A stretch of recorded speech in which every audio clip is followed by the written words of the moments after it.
চাঁদ রাতে পুডিং বানিয়েছিলাম আর কুনাফা তৈরি করেছিলাম। তো এগুলো ঠিক সকালবেলা মানে ঈদের দিন সকালবেলা মোল্ড আউট করে আমি এখন টেবিলে সবগুলো একসাথে খাবার দিয়ে রাখবো সকালের নাস্তা হিসেবে। তো এই যে আমার পুডিংটা কিন্তু খুবই সুন্দর হয়েছে। আপনারা যদি রেসিপি চান তাহলে অবশ্যই আমি শেয়ার করব। আমার এই পুডিংটা কিন্তু আমার বাচ্চারা খেতে খুবই পছন্দ করে। তো পুডিংটা আমি এক পিস আমার ছেলেকে কেটে দিয়েছি, এখন আমার মেয়েও বলছে সেও খাবে। আমি সকালবেলা ঘুম থেকে উঠি আগে এগুলো ফ্রিজ থেকে বের করে রেখেছি, কারণ ওদের একটু ঠান্ডার সমস্যা। ফ্রিজ থেকে বের করার পর মানে ওরা গোসল করে নামাজ পড়ে শেষ করে যখন খাবে তখন এটা একদম রুম টেম্পারেচারে চলে আসবে। তো পুডিংটা দেখেন খুবই সুন্দর হয়েছে।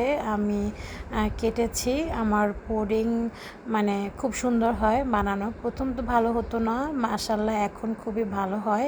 এই যে আমি আপনাদেরকে কেটে দেখাচ্ছি। তো এই পিসটা আমি আমার মেয়ের জন্য নিয়েছি, ও খুব পছন্দ করে পুডিং। আমি চেয়েছিলাম শুধু কুনাফা তৈরি করতে, কিন্তু মা বললো যে না, পুডিংও বানাতে, বাচ্চারা মানে খেতে পারবে, বা যদি কোনো মেহমান আসে তাহলে মেহমানের সামনেও কিন্তু ডেজার্ট হিসেবে দেওয়া যাবে। এরপর আমি কুনাফাটা বের করেছিলাম। কুনাফাটা না মোল্ড আউট করার সময় মানে দেখি যে মোল্ড আউট হচ্ছে না, মানে এটা যখন আমি বেকিং করেছি চুলায় তখন হয়তো একটু বেশি হয়ে গেছে বেকিং টাইমটা।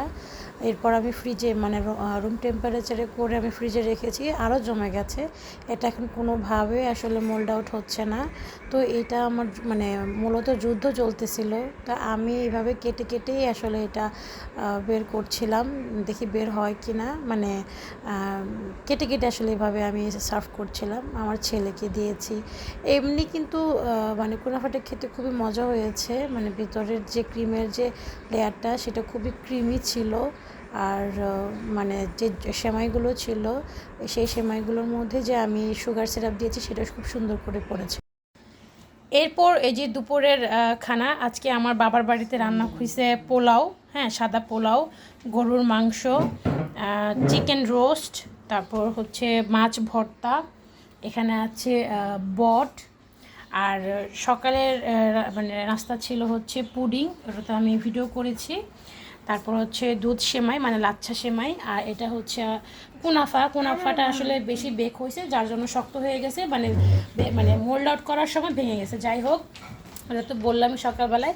তো আজকে হচ্ছে মানে আমার বাবার বাড়িতে দুপুরের খাবার হচ্ছে পোলাও, গরুর মাংস, রোস্ট। এগুলো রান্না করতে কিন্তু মা খুবই প্যারা খাইছে, কারণ সকালবেলায় কিন্তু গ্যাস ছিল না, হঠাৎ করে গ্যাস নাই হয়ে গেছে, মার তো মাথায় বাড়ি। যাই হোক, তারপরে কোনোভাবে রান্না করছে, আলহামদুলিল্লাহ। রান্নাগুলো দেখি আসলে বোঝা যাচ্ছে খুবই সুন্দর হয়েছে, খেতে ইয়ামি হবে।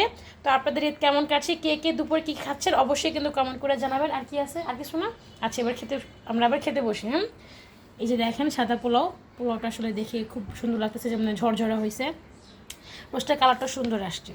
তো এখন আমরা খেতে বসে এগুলো দেখে আসলে আর সইতেছে না, এখন আমরা খেতে বসবো। আল্লাহ হাফিজ।